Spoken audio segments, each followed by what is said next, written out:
Oh Lord, oh Lord, don't nobody know my, don't nobody know my, oh Lord, oh Lord, don't nobody know my, don't nobody know my, went down the hill the other day, so got happy and stayed all day. Oh Lord, oh Lord, don't nobody know my, don't nobody know my, oh Lord, oh Lord, don't nobody know my, don't nobody know my, went in the room, didn't stay long, looked on the bed and brother was dead. Oh Lord, oh Lord, don't nobody know my, don't nobody know my, oh Lord, oh Lord, don't nobody know my, don't nobody know my, went in the river, the water was cold, it chilled my body but not my soul. Oh Lord, oh Lord, don't nobody know my, don't nobody know my, oh Lord, oh Lord, don't nobody know my, don't nobody know my, went in the river, the water was cold, chilled my body but not my soul. Oh Lord, oh Lord, oh Lord, oh Lord.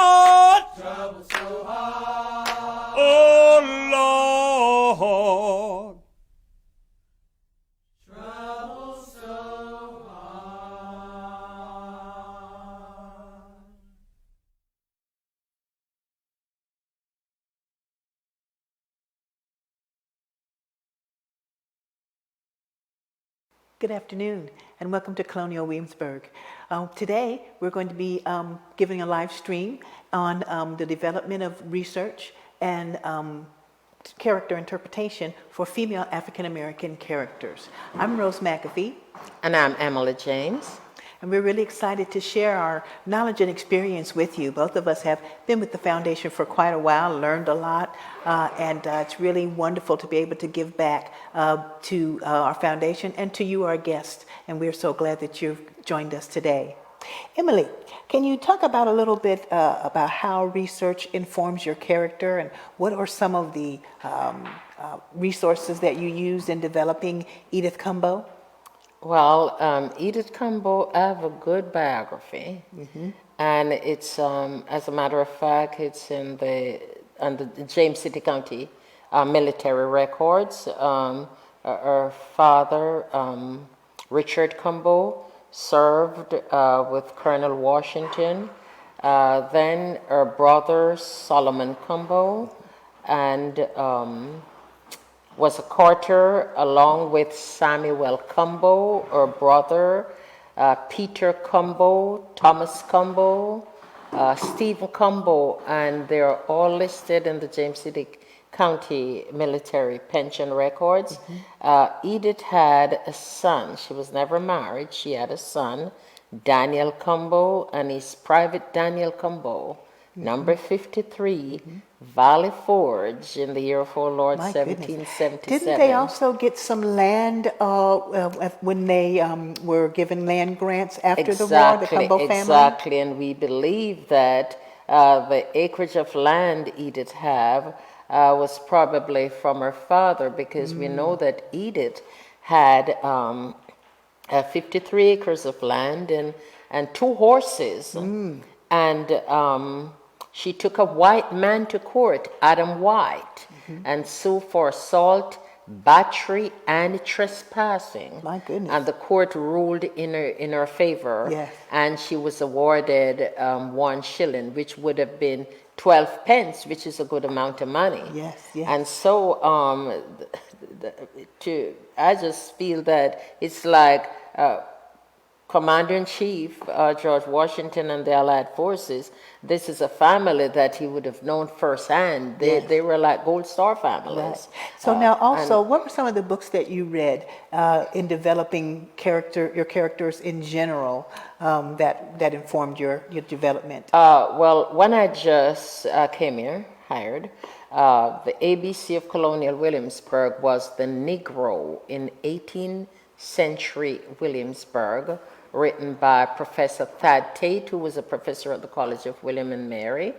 And then The Black Family in Slavery and Freedom by Herbert Gutman. Then Slave Religion by Roberto, and African American Philosophy and Religion by Mbiti. Yes. And The Slave Trade by Susan Everett, and Breen's book, On Mine Own Ground, Yes. written by T.H. Breen. T.H. Breen and Ennis. Yes. And he was also a professor at the College of William and Mary. And there's Sugar and Slave, Yes. by S. Dunn. Right. And several other books, Yes. because when I was hired, because of the accent, it gives an ambience to what we do. Absolutely. And Sugar and Slave, I remember Barney Barnes, and Barney Barnes was our manager of Yes. programming. Of Company of Colonial Performers. Right, and special programming And also. character interpreters, And character interpreters. And so he personally, we at the Davison shop, Yes. that's where all these books and meeting rooms, and I remember we had several on the shelves, Right. and he personally gave me that book, Right. Sugar and Slaves. Yes, yes. Because the 18th century crops, of course, back then was tobacco in North America and sugar in the Yes. British West Indian Sugar Islands. Absolutely. And he personally gave me that book. Yes. And so we had our library, of course, and we are able to go to the library to do research. And most often when we do our research, we sign in, we sign out. And then when we have a specific book, we have like a book where we have to discuss the book that we read. Right, like a book report? Like a book report. And so in doing our character, it took us a while also. Yes. We didn't just go on the road Right. to do the character. Right.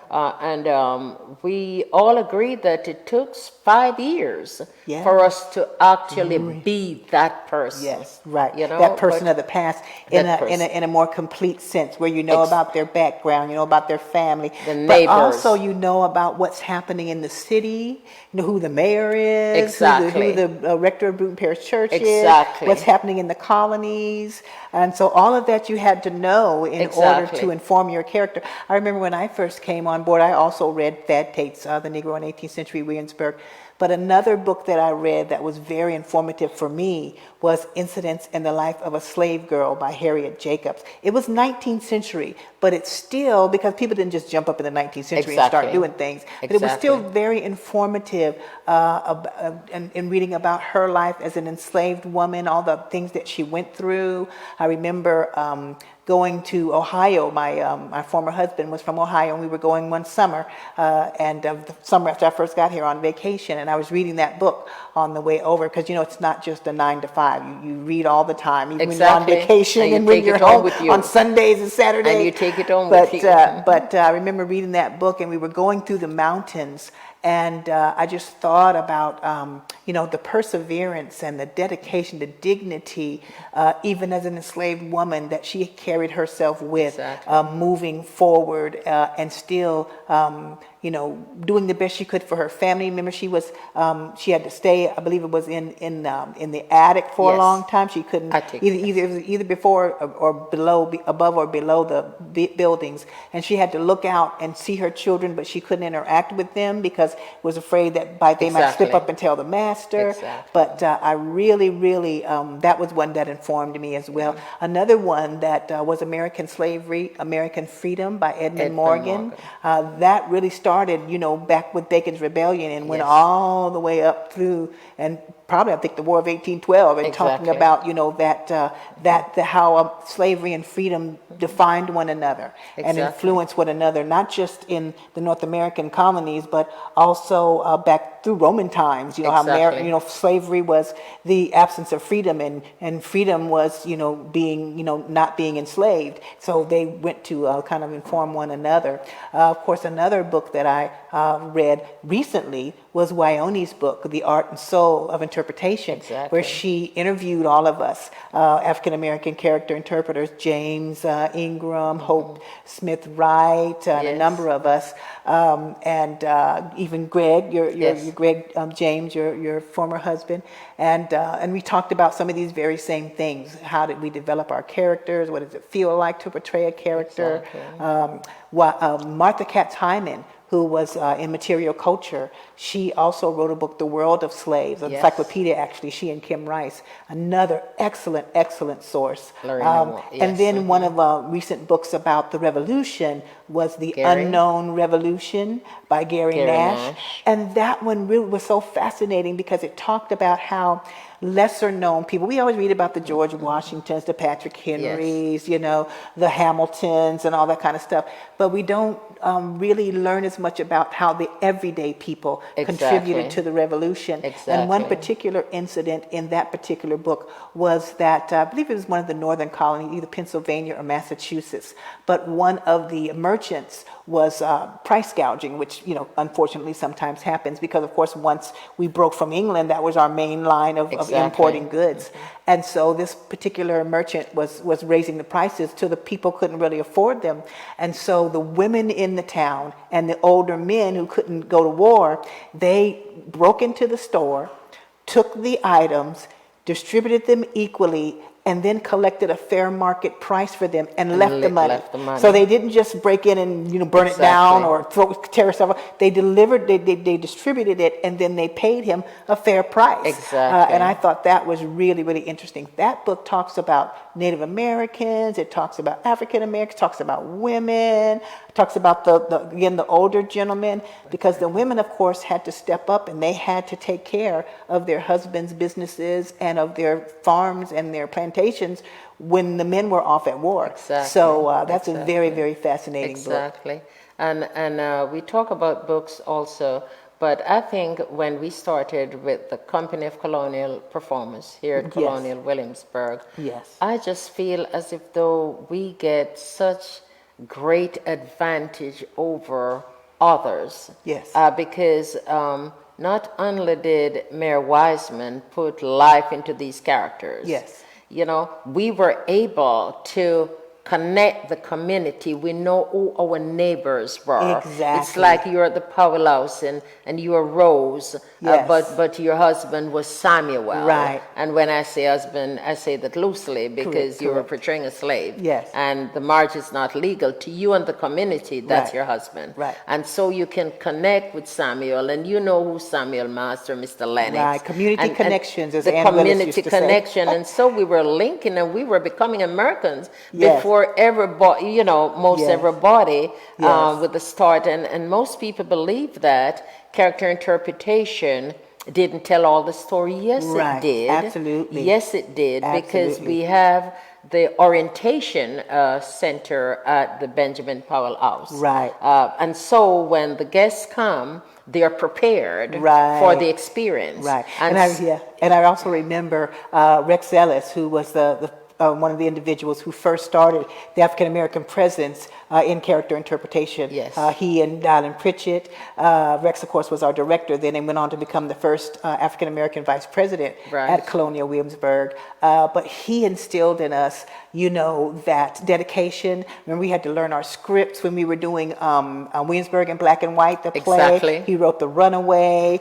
Yes. And he really instilled in us that importance of research, because that is your shield, that is your protection when people want to challenge. Well, they Exactly. wouldn't have done that. You can say, oh yes they would, and according to this author or that author. Yes. It's very important. And along those lines, we have Christian from Germany who says, how would you encourage some museums being reluctant to delve into racial history, especially in the times that they might do more?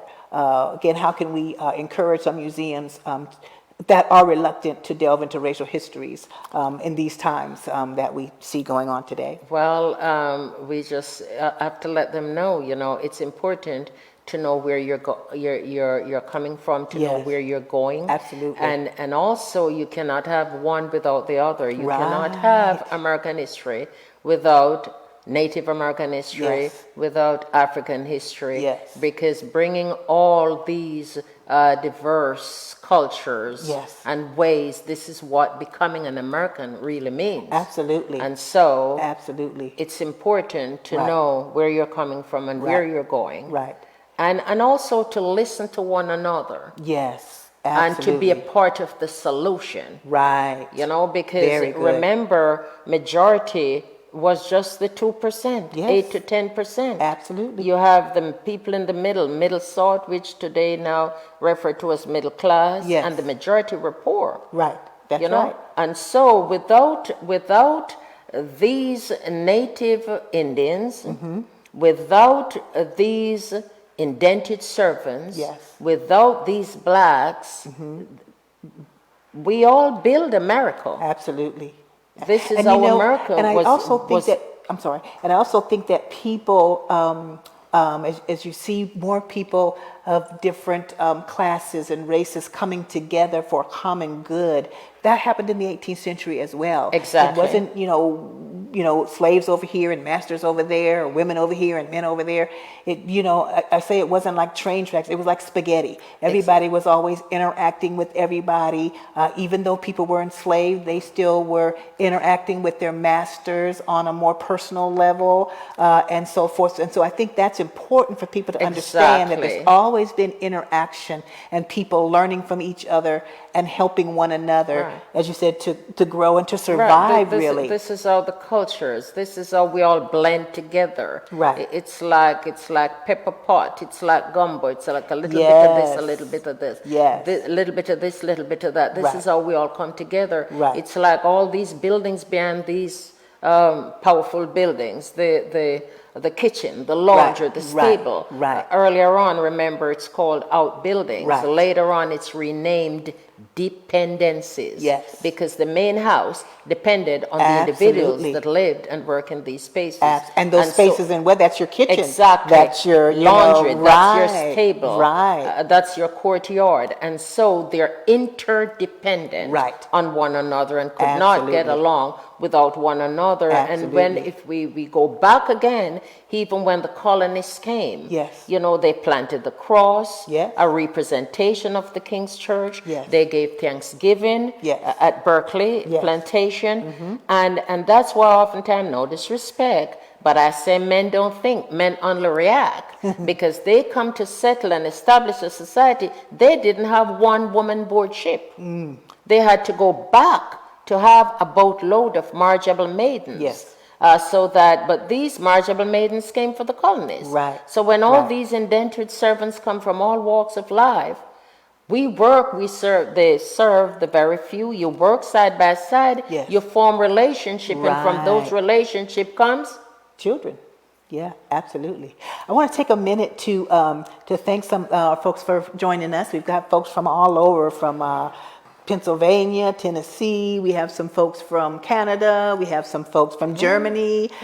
We have some folks from Texas, North Wonderful. Carolina, New Jersey, Virginia, of Wonderful. course, Pennsylvania, Arkansas, Ohio, California. Welcome. Kentucky, again, Maryland, Ohio. Thank you for joining us. We want to remind you that you can also ask questions, and hopefully we can answer those for you in our time that we'll be with you today. Stacy asks, research is developed over time, and that means generations as well. We talk a little bit about how research has changed, and also about some of the researchers that have come before that have helped us, that we're really standing on their shoulders to do what we do. exactly.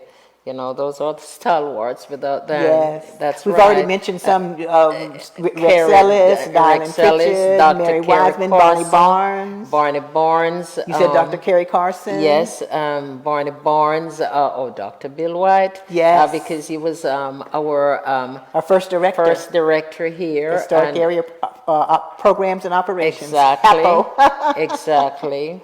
And, Of course, Dennis O'Toole was vice president at the time. that's my dad. Yeah, and Charles Longworth was our president. Yes, Yeah. yes, yes. They encouraged yes. us way back when to Yes, tell an and- inclusive story. and supported us. Yes, and yes. they supported us. I Yes. remember Bill White would walk from his office and come right over and just Yes. come and we could just pick up the phone Right. and call the director. That's right. And he'd come Absolutely. right over and he always had an open door. And Dennis did too. Open door Dennis, policy. you come yeah. from the. Sometimes Dennis O'Toole. Yes. Dr. Dennis O'Toole. Yes. he would be working the gates. I know. And, Isn't that and exciting? in costume and just working. And yes, Rex too. Yes, Rex, absolutely. right, would Absolutely. be working too. Absolutely. And, you know. And we talked a little bit about Lorena Walsh, Oh, who yes. wrote from Calabar to Carter's Grove. Carter's Grove. Annette Gordon-Reed, who's one of our trustees now. Exactly. And also our first trustees, Edgar Topping and Ralph Toppin, Ellison. Dr. Edgar Toppin. Yes, yes, From very much Virginia so. State Yes, University. Yes. One of And we have our another trustees. question. I'm sorry to cut you off, but can you comment on the importance of oral histories in the craft of interpreting enslaved African Americans? Remember that conference we went to down in North Carolina at Somerset about oral histories? Oh, yes, yes, yes. Oral history with, was it Dorothy Redford? Yes. Yes, Dorothy Red. There was a book she had written, right? Dorothy Redford, Redford was what plantation again? Somerset. Somerset Plantation, yes. And we were able to do some exercise. Yes. Right, she had Yes. us doing some exercise, and we were to portray like slaves picking Yes. cotton. Yes. And I'll never forget. And whoever was able to pick most of the cotton, Pick the seeds out. pick the seeds out, and those are some men. Because we were supposed to pick the seeds out of the cotton and then make a pin cushion. Right, and it's sticky and Yes. it messed with your fingers. Yes. And so what I did, I think we had paired up, Yes. and I sent Art Johnson to the restroom to get him some toilet tissue. And he got the toilet tissue and And you stuffed it in your and I pink cushion stuff it because instead of it's cotton. called survival. and this was just to show how people survived back then. Right. And so I have all of this pin cushion already taken care of Right. because the cotton, Right. mess up your finger and whatever. Right. And so we were able to eat first. Yes. And then after we finish eat, I tell them to open the pin cushion, Because this is these enslaved people, they come empty-handed, without position, but they come, these are some architect and, Yes, and these absolutely. are some skilled folks that came over. Right. And so they knew how to survive through their Right. songs and Exactly. through their ways. Exactly. And so what I was trying to show Dorothy is how they survived. Right. And so and oral histories was a very important part of that, because you had the Exactly. griot in West Africa, Exactly. who would have the history of the communities, and they passed down folk ways, medicine, Exactly. food ways, the storytelling, which had morals and Exactly. values, and every culture has oral tradition. You know, when you Exactly. think about any culture you can think of, their Native American stories. Exactly. Every Look at the culture blending. has a very important oral history. I remember in that conference when they were they were interviewing some of the older people about their lives, and there was just one gentleman, and they asked him how old he was, and he gave them his age, and they said, "Well, no, you're not that old, because the documents say so and so," and he says, "Yes, I'm that old." And he said, "No, you're not that old." And so she said, "So why would we not believe this man who's saying this is how old I am?" Because the documents say something different, as if the document couldn't be wrong. Exactly. You know, so I think more importance and more respect is being given to oral histories Exactly. than they were in the past, because you just, written history can be doctored. They can get it wrong, like with some of the Exactly. Federal Writers Projects, and Exactly. misspell people's names or so forth and so on. So oral history really is very important Exactly. in informing us. Right, and with the Federal Writers Project too, some people willfully misled, because if they don't care for you, Yes. they're not telling you. They have to trust you Yes. to tell you. Yes. And so sometimes they actually mislead Yes. others. Yes. And you're writing what they say, Right. but So sometimes you have to look at a number of documents in Exactly. order to to kind of feel out or tickle out what is, because you might see one document that says one thing, you might see 3 documents that say something else, and you kind of have to go, okay, so which one of these do I give more weight to? We've got a question from Deb, and she says, "I'm sure after years of working for Colonial Williamsburg, you have delightful stories of your time interpreting. Can you share a couple? Can you share that story about the lady that came with her school group and yes. sat outside the window?" Oh, yes. We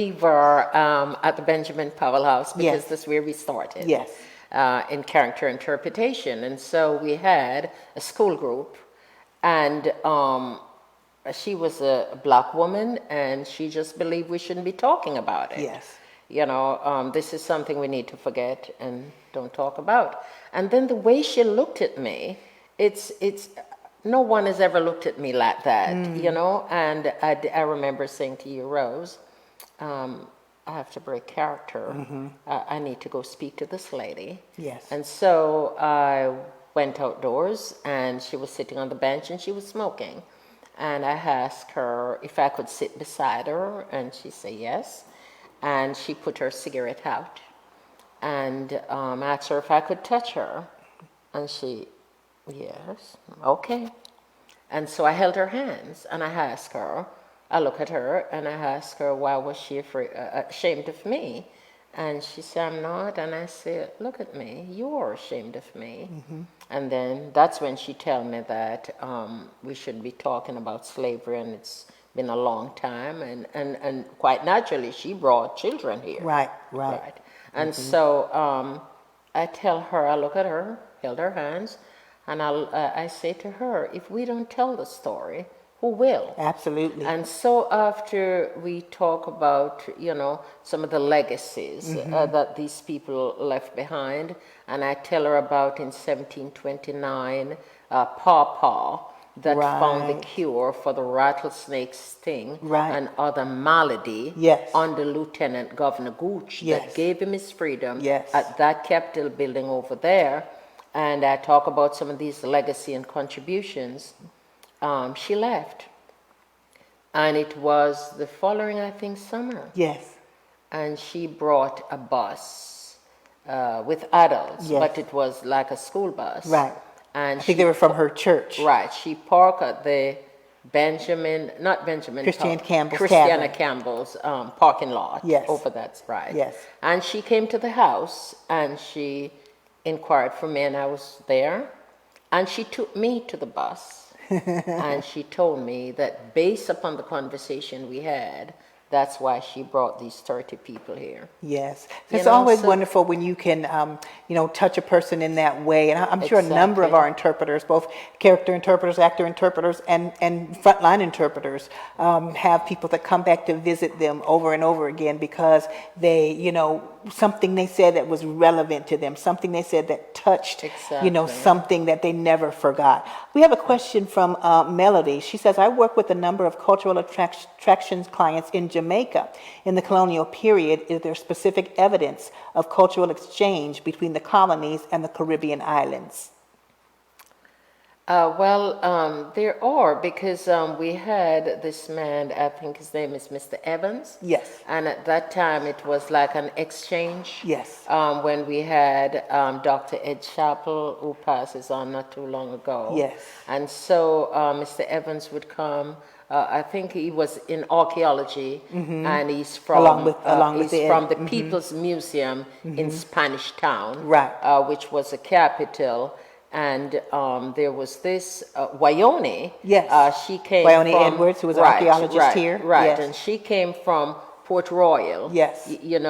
Port Royal and Kingston used to be joined together in the Right. earthquake that separated it. Right. And all those buildings are still on its side over there. Wow. Right, because it separates Kingston and Port Royal. Yes. So that's how it's separated. Yes. And the buildings, the government buildings, are still on its side. And, Wow. And with some of these taverns that had sunk. Yes, yes. And, I think I remember seeing a picture or There's something a of picture that of a in one man yeah. that during this earthquake, and the book is at the library Yes, too, where yes. the earth swallowed him up. Wow. And he was under the earth for 3 days, and then the earth expelled. Oh my goodness. And yeah. and he lived to be 56 years Oh, old. bless his Because I heart. read the book, yes. Yes, yes. And so she came from over there too, Right. to be here working with us. Right. So there are some exchange. Cultural Right, exchanges, yeah. and Ed, because there's a lot that Ed got from Jamaicans, some of those Oh buildings. yes, because he did some archaeological research over in there. Jamaica, Yes. and I think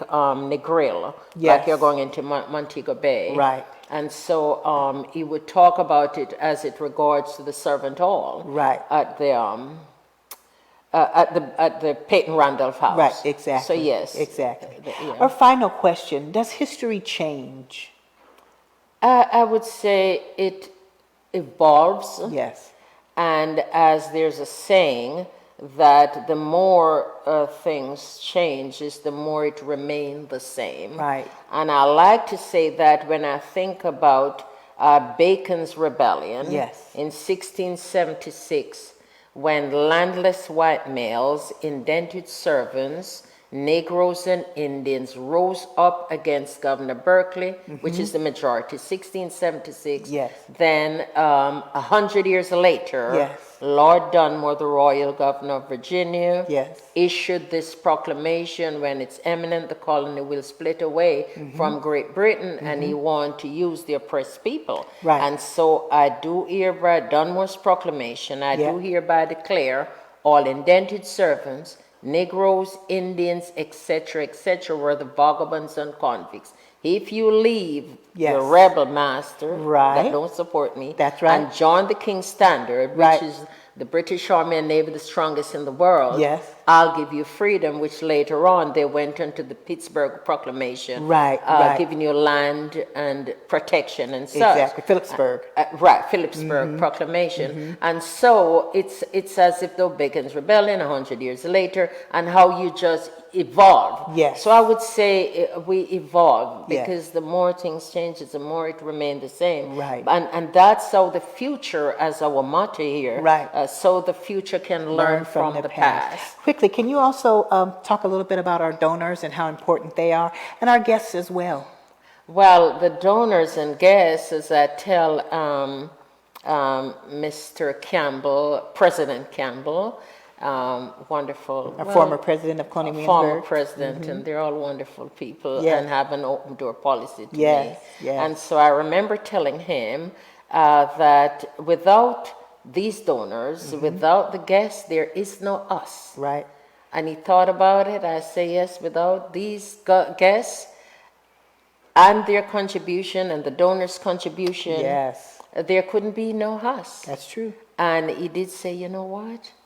I love that logic. And so, yes, we thank the donors for their continued support, Absolutely. their contribution. Absolutely. And without the donors, I am one of the Endowed positions. endowed position, Yes. a nation builder. Wonderful. And without their contribution, there wouldn't be an Edith Cumbo. Yeah. You know? Yes. There wouldn't be a Thomas Jefferson. That's there right. wouldn't be a Gowan pamphlet. Right. And so Very important. it is Yes. they are very important to us, and we really appreciate their contribution Yes. and their continued support. Well, I've enjoyed talking with you, Emily, and sharing with our guests. We thank you for joining us this afternoon at Colonial Williamsburg's live stream. We invite you to come and visit us soon. You can see even this and even more when you come here to Colonial Williamsburg. Thank you so much and have a wonderful day.